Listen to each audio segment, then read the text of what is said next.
Welcome to AP Euro for Winners. Today, we are starting Unit 5 with talking about the rise of global markets, which is occurring within the same exact time frames as both of the previous two units. Fun. A little bit of context for you, and I'm going to be real. This entire video today is review. But it's good review, and it's going to set the stage for this unit, but we got to make sure we understand it. So let's do some context for global markets. It's the age of exploration. This goes all the way back to Unit 1. Okay, so let's review. So the Columbian Exchange, that's the fact that we have the New World and the Old World, trading people, ideas, goods, right? And triangular trade is going to increase economic competition between Europe. So that's kind of the main idea that's going to start this rise of global markets idea.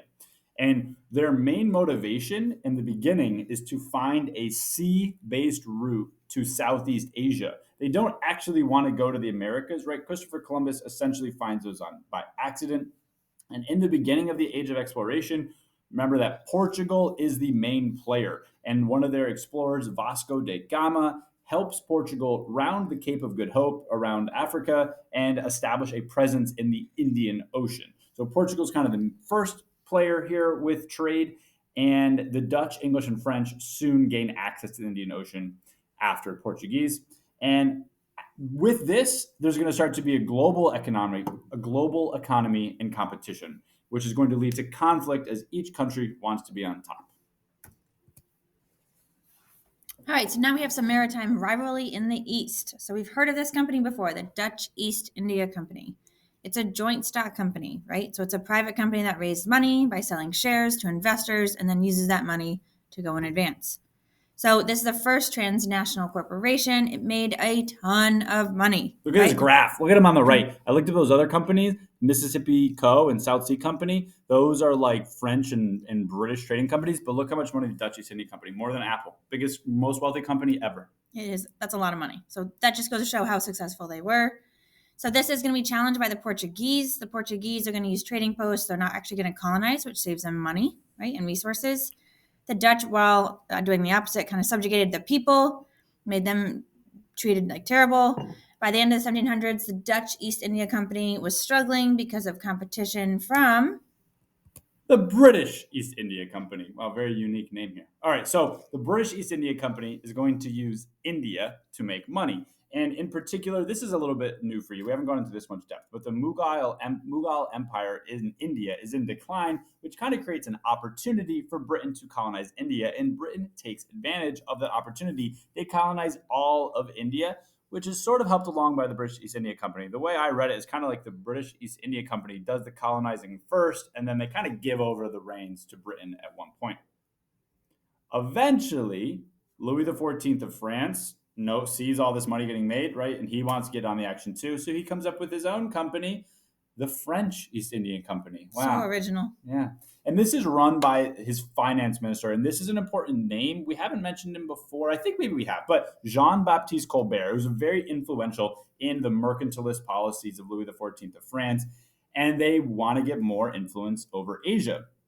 Now, we've talked about this war before, and this is kind of important for this aspect here. It's the War of Austrian Succession. Now, as far as India goes, the big outcome in India is that England is going to get Madras, which is a place in India, back from the French. So that's just something important to know. So we kind of see, again, the competition between the British, the French, the Dutch, the Portuguese over territory in the East. All right, so let's talk about maritime rivalry in the West over the Atlantic Ocean trade. So after the end of the 80 Years' War, from 1566 to 1648, the Dutch are going to become the dominant trading power in the Atlantic. And who is this going to anger? Well, we have Britain, right? This is the kind of rivalry from the beginning. So Britain didn't like this. The British are going to install what they named the Navigation Acts. We've mentioned these before. And these are any goods being shipped to Britain or the colonies had to be shipped on British vessels. It guarantees a monopoly for British merchants and made them rich. And while doing all of that, this weakens the Dutch dominance in the Atlantic trade. So Britain kind of comes out more successful than the Dutch. Continuing on with this idea, the French, after the decline of the Dutch, are going to become the main competitor to Britain in Atlantic Ocean trade. And if you remember, because the French and British are competing, right, there's another important event here, the War of Spanish Succession. So just a little recall here. This was a war concerning the balance of power in Europe. Remember, Louis XIV was trying to unite France and Spain with like either his son or his grandson. I don't remember. He was trying to unite France and Spain and all their colonies together. And a bunch of different states come up in come up in Europe to fight against this.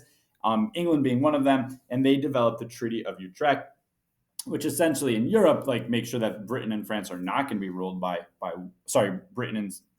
France and Spain are not going to be ruled by one place. But as far as in the New World, in the trade, France has to give up some of its colonies in North America to Britain. All right. Spain had to grant Britain control of its West African slave trade, which is called Asiento, the West African slave trade. So Britain is going to have some gains from this from France and Spain. So this is resulting in massive economic shift in power to Britain's favor, taken away from France and Spain. Here are some lovely historical developments from College Board. Thank you all for watching. I know it was a lot of review, but we need to set the stage for Unit 5. So shout out to our AP Euro students. We'll see you all for the next video on Britain's ascendancy. Until then, bye!